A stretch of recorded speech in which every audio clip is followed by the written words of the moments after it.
Hi everyone, this is Steve Blay. I'm the founder of OmahaPokerTraining.com. In today's video, we're going to be looking at two very important features on OPT. The first one is the advice button. Now, for those of you that have played before on AdvancedPokerTraining.com, our No Limit Hold'em site, you're familiar with the advice button. On OPT, you have 10 different advisors to choose from, and they watch over your shoulder while you're playing. And when you're in a tough situation, you can click the advice button and you can see what action they recommend and some details on why they recommend that action. The second most important feature is also going to be a spin-off of the advice button. It's called the show range button. Now, the show range button is going to be mostly for our more advanced users, but even our beginners might start to use it as they progress. The show range button is going to let you look at every hand in your range and every hand in your opponent's range. Going into what a range of hands is kind of beyond the scope of this video, but thinking about your opponents, of course, we don't know what 4 cards they're holding, so really our opponents could be holding any 4 cards that they would have played that exact same way up to this point in the hand. So really our opponents have an entire range of possible hands they could be holding. That's what the show range button is going to show you. It's going to show you every hand your opponent could reasonably be holding at that point in the hand. And it's going to get much more critical on the later streets. For example, you get to the river and there might be a very specific range of hands that your opponent could reasonably be holding at that point, and we will use the show range button to help us make sure we're on the right track when we're trying to figure out what it is our opponent is holding, which obviously is the name of the game in poker. So let's get right into it. Let's take a look at the advice button and the show range button. First hand begins, and we're going to click the advice button. You can see the advice button over here. Now, pre-flop, let's see what our advisor shows us. Our advisor shows us our hand category. As I said in other videos, we separate all PLO starting hands into 76 different categories. And if you want to see what those categories are, you can hover over this little question mark here, and there's a link to go look at the 76 categories. So this is the category our current hand is in.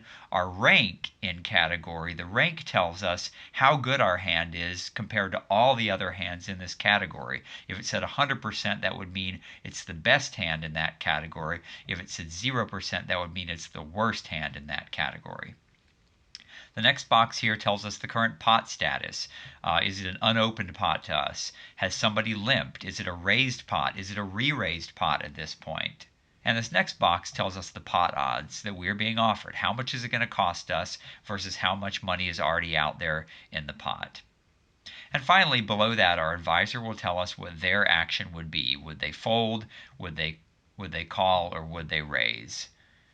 Now, below that, there's a show my range button. We'll get into that later. But first, so what I want to do here is continue on to the flop, and we will see that the advice we get is a little bit different on the flop. Let's look at that first. So we get to the flop here, and I'm going to click the advice button again, and you notice that the pop-up from the advisor looks a little bit different here. In this top row, we've got 3 percentages: hand value, hand outs, and hand strength. And these numbers tell us how strong our hand is currently as compared to all the other hands that we would have in our range at the moment. The first one, the hand value, tells us strictly about how strong our hand is, meaning our hand rank. Do we have 1 pair? Do we have 2 pair? Trips, a straight, a flush, and in between those categories, how strong is it? Is it a strong 2 pair? Is it a nut straight versus a non-nut straight? So the better and better our hand is as far as its actual rank right now, the higher this percentage is going to be.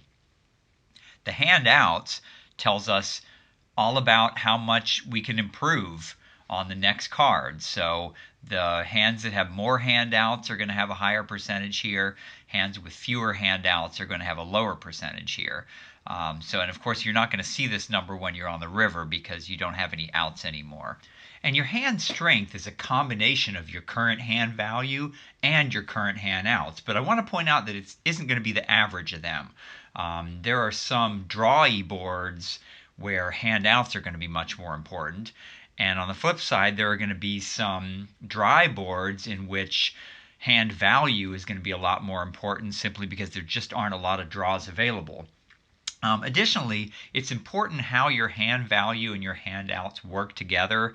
If you have a hand that has really good handouts and really good hand value, like let's say it had 90% on hand value and handouts, that hand is probably going to have a hand strength of 95 or maybe even 98% because it's so rare to find a hand that has both really good hand value and hand outs, and those hands are always super powerful in PLO because they can drive the betting and you can be raising and playing really aggressively with them.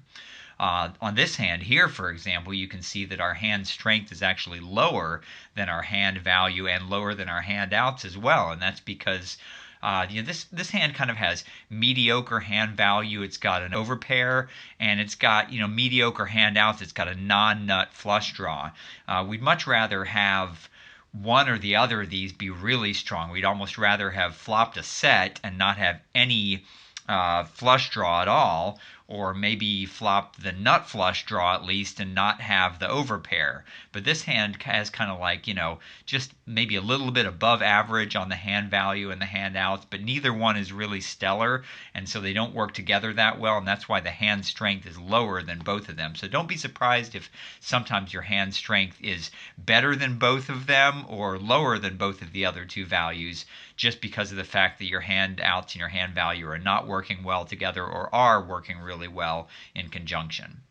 The next row shows us our SPR, first of all. SPR stands for stack to pot ratio. It's a measure of how much money we have left in our stack versus how much money is currently in the pot.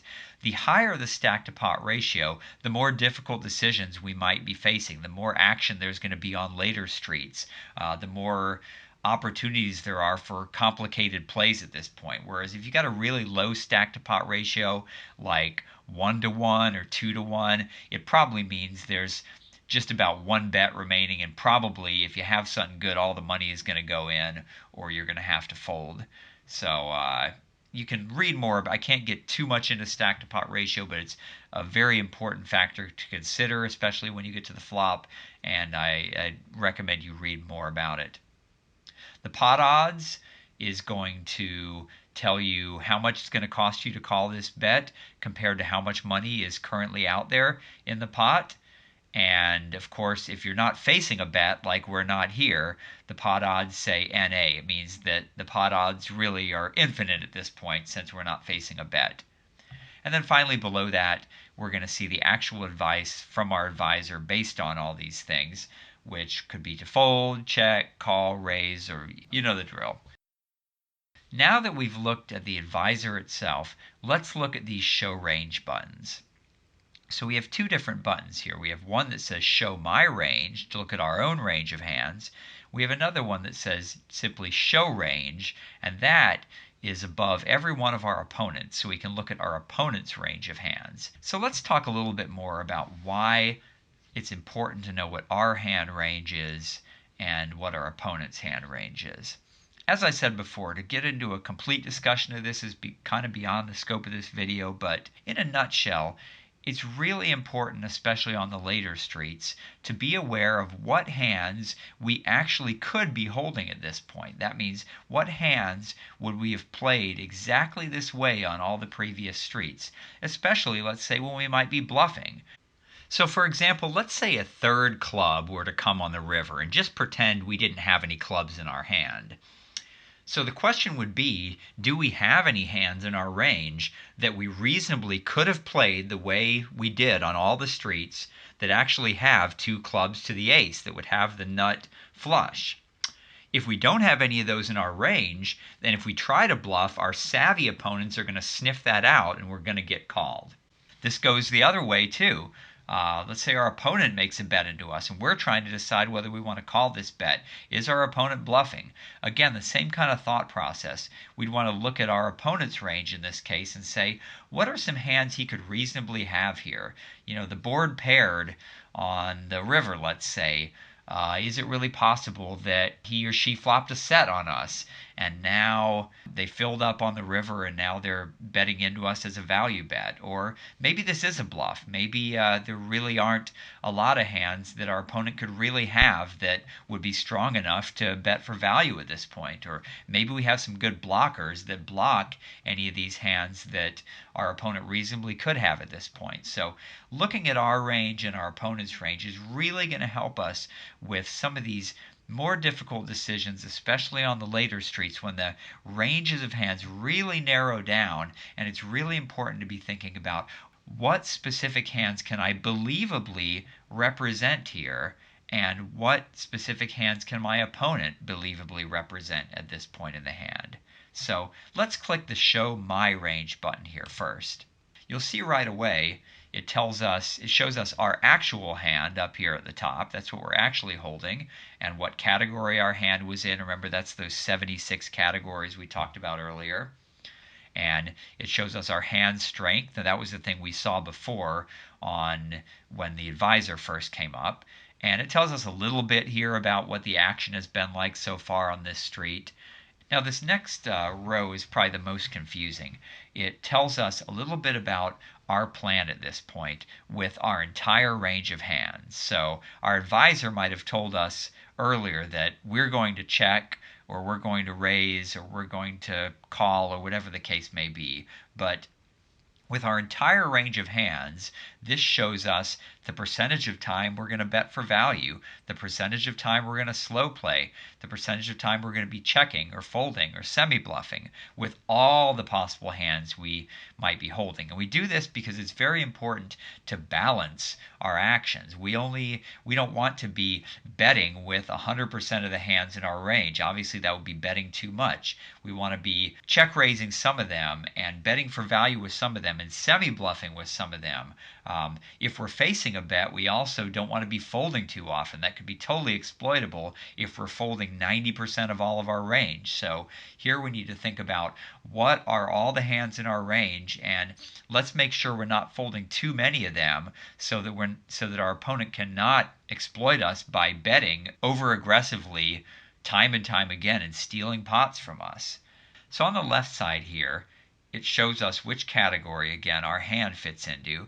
And on the right side in this grid, it's showing us every possible hand we could be holding that falls into that category, and which hands we'll be betting and raising with, which hands we'll be checking or calling with, and which hands we'll be folding at this point. Now you notice there are no hands in the fold column because, again, we're not facing a bet at this point, so obviously folding is not one of the options.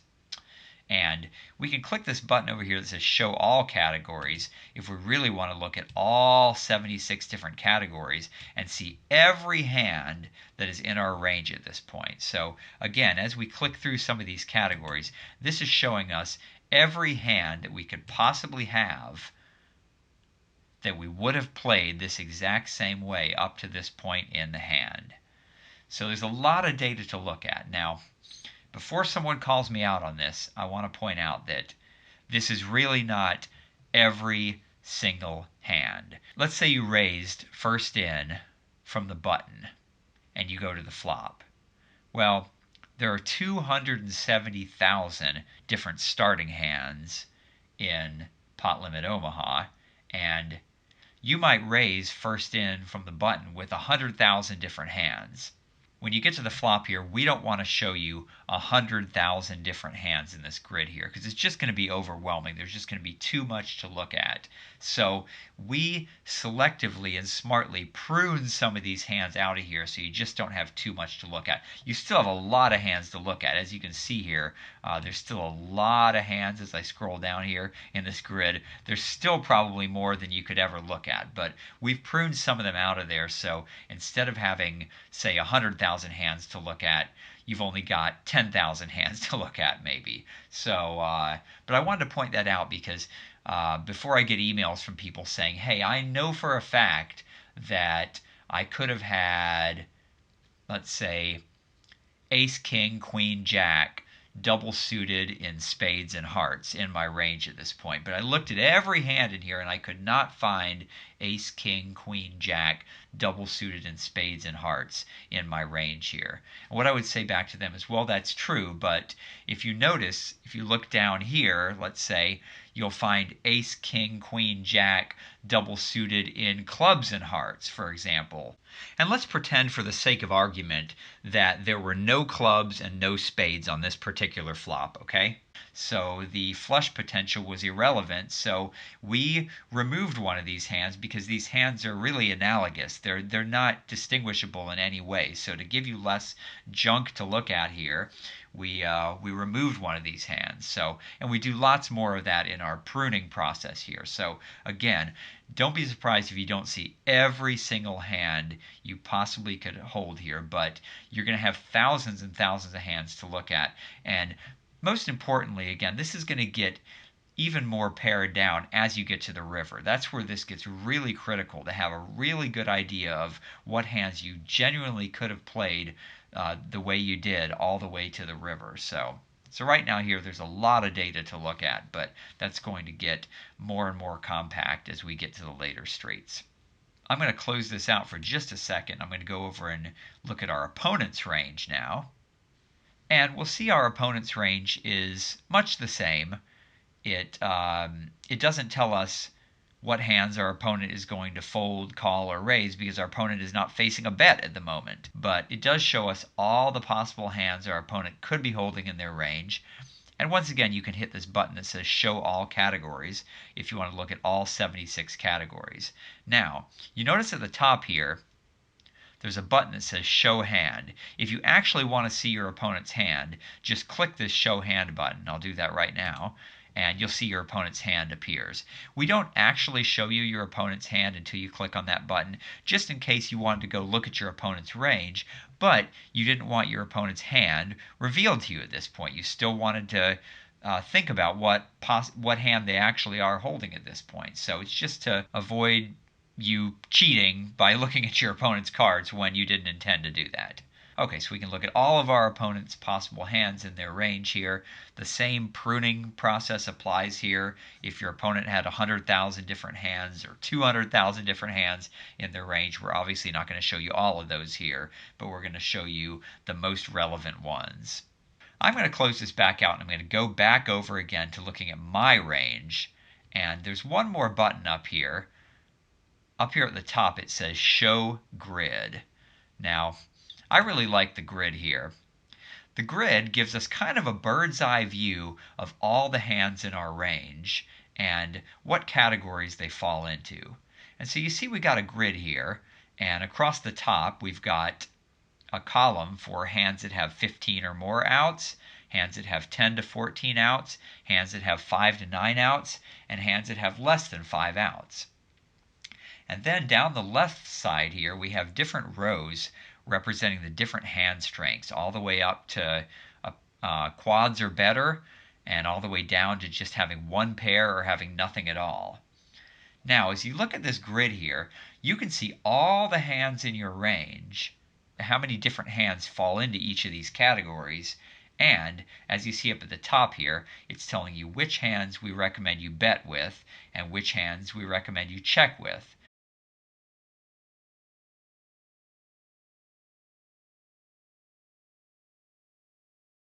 So I want to go back, let me go back to the game here, and I want to get to a point where we're actually facing a bet, because I like to look at the show grid screen when we're facing a bet. Okay, so as you see here, now we've got three options. We could raise, we could call, or we could fold. And it's interesting to look at how this is set up here. You see a lot of the raising hands are both our hands that have the most current value, but we're also raising with a lot of hands that have a lot of outs. These are our semi-bluff raising hands here. So our bot sets it up that way just because by game theory, that's the way we ought to be doing it. We ought to be doing a lot of semi-bluffing here on the flop. Now I want to go ahead here to a different point in the hand. I want to go ahead to the river and look at a situation on the river. Now, So we're facing a bet and we have three options. And if you look, there's something very interesting going on here. Well, first of all the hands are in this rightmost column, right? Because we can't have any more outs. We're on the river now, so outs don't apply. You'll also notice that the very worst hands in our range are actually top pair and over pairs. So anything worse than that either improved on the river or we folded it on a previous street. So that's kind of interesting. Our worst hand is actually top pair or an over pair. So we see that our advisor is telling us here to raise with our very best hands, which you'd expect. These are probably our nut flushes here, and he's telling us to raise with those.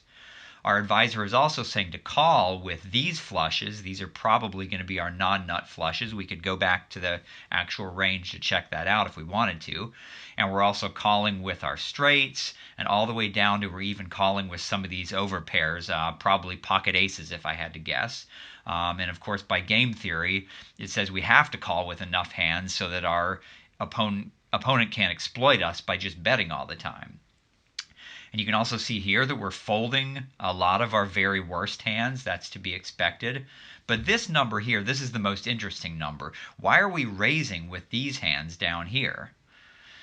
Well, of course, if you know anything about game theory, you know that these are our bluff raises here. We want to bluff raise with some of our very worst hands. And how do we pick those? Well, specifically, we want to bluff with some of our worst hands that also block our opponent's best hands. I'm going to say that again. We want to bluff with some of our worst hands that also block our opponent's best hands. Now, a complete discussion of blockers is going to be beyond the scope of this video, but if we go back to our range here, for example, in this category here, you'll see we're calling with all of our non-nut flushes, our king-high flushes, and that we expected. That's reasonable. Given the action so far, we certainly can't be raising here with a non-nut flush, but we definitely can call with it. But you'll also notice your advisor is recommending you bluff with some of these overpair hands that also block the nut flush. They have that ace that prevents our opponent from having the nut flush. Now, some of these might not be the absolute worst hands in our range, but our advisor has wisely decided that on a coordinated river like this, where the flush completed and there's a 4 straight on the board now, our advisor wisely thinks that these overpairs are very unlikely to win a showdown, and they're best utilized by turning them into bluffs. So that's about all there is to say in this very basic intro to the show range button and the show grid button and the advisor in general. There is a lot of information here, there's no doubt about that, but if you spend the time to actually dig into this information, it's really going to improve your ability to think concretely about what hands you're holding and what hands your opponent may be holding when you play PLO, and that's going to be critically important as you get better and better in the game. Alright, thanks for watching this video, and check out our other videos.